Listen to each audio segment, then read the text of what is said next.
మీరు గమనించే ఉంటారు, చిప్స్ ప్యాకెట్స్ లో చిప్స్ కంటే గాలి ఎక్కువగా ఉంటుంది. అయితే ఈ ప్యాకెట్స్ లో గాలి ఎక్కువగా నింపడానికి కారణం ఏంటి, అలాగే ఈ గాలి వల్ల మనకు కలిగే ఉపయోగం ఏంటో ఇప్పుడు తెలుసుకుందాం. ఈ ప్యాకెట్స్ లో సాధారణ గాలి కాకుండా నైట్రోజన్ వాయువును నింపుతారు. అయితే ఆక్సిజన్ చిప్స్ లో ఉన్న కొవ్వులతో చర్య జరిపి వాటిని త్వరగా పాడేయేలా చేస్తుంది. అయితే నైట్రోజన్ అనేది జడవాయువు కాబట్టి, అంటే రియాక్షన్ చేయదు కాబట్టి నైట్రోజన్ ఖచ్చితంగా చిప్స్ ను పాడవకుండా ఉంచుతుంది. అలాగే ఈ ప్యాకెట్స్ లో నైట్రోజన్ నింపడం వల్ల రవాణా సమయంలో ప్యాకెట్స్ లో ఉన్న చిప్స్ నలిగిపోకుండా ఉంటాయి. కాబట్టి చిప్స్ ప్యాకెట్స్ లో నైట్రోజన్ వాయువు నింపడం వల్ల చిప్స్ తాజాదనం మరియు రుచిని కాపాడుకోవడం, రవాణా సమయంలో వాటిని రక్షించడం వంటి ప్రయోజనాలు ఉంటాయి.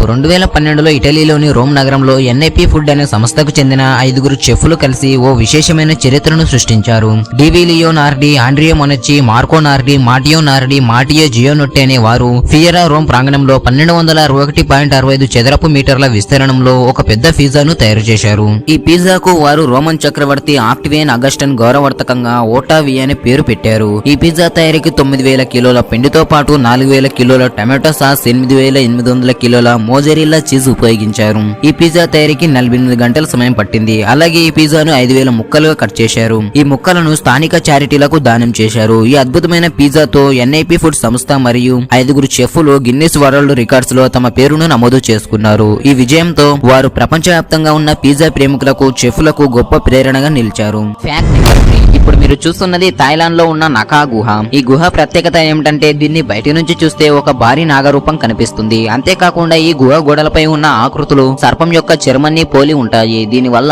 స్థానిక ప్రజలు దీనిని పవిత్ర స్థలంగా భావిస్తూ పూజలు చేస్తూ ఉంటారు. ఈ గుహకు సంబంధించిన కొన్ని పురాణ కథలు ప్రచారంలో ఉన్నాయి. అందులో ప్రధానమైనది, ఒకప్పుడు ఈ ప్రాంతంలో ఒక మహానాగరాజు జీవించేవాడు. అతను శక్తివంతమైన నాగజాతికి చెందినవాడు. అయితే దేవతల కోపానికి గురై శాపగ్రస్తుడై రాతిగా మారిపోయాడని కథలు ఉన్నాయి. అతని శరీరం పూర్తిగా రాతిగా మారిపోయి నేటికి ఆ గుహలో ఉందని ప్రజలు నమ్ముతుంటారు. అయితే శాస్త్రవేత్తల ప్రకారం ఈ రాతి నిర్మాణం సహజసిద్ధంగా ఏర్పడిన భౌగోళిక వింతలు అని అంటున్నారు. వేలాది సంవత్సరాలుగా వర్షాలు, గాలి, ప్రకృతి శక్తుల వల్ల రాళ్లు అలా ఏర్పడ్డాయని చెబుతున్నారు. కానీ ప్రజల నమ్మకాలు మాత్రం ఇప్పటికీ బలంగానే ఉన్నాయి. మరి మీరేమనుకుంటున్నారు? ఇది నిజంగానే శాపగ్రస్తుడైన నాగుడా, లేక సహజంగా ఏర్పడిన అద్భుతమైన రాతి నిర్మాణమా? మీ అభిప్రాయాన్ని కింద కామెంట్ లో చెప్పండి. Fact number 4. Codex Gigas. ఈ పుస్తకం 13వ శతాబ్దంలో బోయేవియాలో ఒక బెనెడిక్టిన్ మఠంలో రాయబడింది. ఈ పుస్తకాన్ని రాసింది ఒకే వ్యక్తి అని నిపుణులు చెప్తున్నారు. ఇందులో పాత అండ్ కొత్త నిబంధనలు, మాంత్రిక గ్రంథాలు, పురాణ కథలు ఉంటాయట. అలాగే దీనిలో అత్యంత భయంకరమైన శైతాను యొక్క బొమ్మ కూడా ఉంది.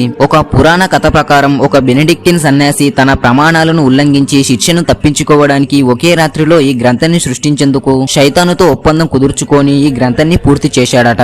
ఈ గ్రంథం యొక్క పొడవు 36 అంగుళాలు, వెడల్పు 20 అంగుళాలు, మందం 8.7 అంగుళాలు. అలాగే దీని బరువు 165 పౌండ్లు ఉంటుంది. అంటే 75 కిలోగ్రాములు ఉంటుంది. అలాగే ఈ పుస్తకంలో 620 పేజీలు ఉన్నాయి. ప్రస్తుతం ఈ కోడెక్స్ గిగాస్ స్వీడన్ లోని రాయల్ లైబ్రరీలో భద్రంగా భద్రపరచబడింది. Fact number 5. ఇది ప్రపంచంలోనే అత్యంత చిన్న హ్యాండ్ బ్యాగ్. ఇది ఉప్పు రవ్వ కన్నా చిన్నదిగా ఉంటుంది. ఈ హ్యాండ్ బ్యాగ్ ను 3D ప్రింటింగ్ సాంకేతికతతో తయారు చేశారు. దీని పరిమాణం మైక్రోమీటర్లలో ఉండడంతో మన కంటి చూపు దీనిని చూడడం చాలా కష్టమైన పని. ఈ హ్యాండ్ బ్యాగ్ లోని ప్రతి చిన్న డీటెయిల్ ను సరిగ్గా అందించేందుకు 3D ప్రింటింగ్ టెక్నాలజీ వినియోగించబడింది. ఇది ప్రతిభావంతమైన డిజైనర్స్, ఇంజనీర్స్ మరియు కళాకారుల సృజనాత్మకతను ప్రతిబింబిస్తుంది.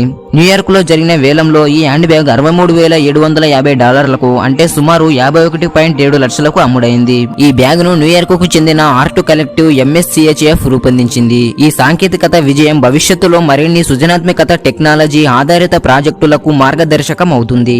ఇలాంటి ఆవిష్కరణలు మన జీవితంలో కొన్ని కొత్త మార్పులు తీసుకురావడంలో కీలక పాత్రను పోషిస్తాయి. ఈ వీడియో నుండి మీరు కొంచెమైనా కొత్త విషయాలు తెలుసుకున్నారని అనిపిస్తే ఈ వీడియోకి ఒక లైక్ చేయండి. మరిన్ని వీడియోల కోసం ఈ ఛానల్ ని సబ్స్క్రైబ్ చేసి పక్కన ఉన్న బెల్ ఐకాన్ ని ఆల్ నోటిఫికేషన్ లో పెట్టండి. మరొక వీడియోతోని మళ్ళీ కలుద్దాం. అంతవరకు సెలవు.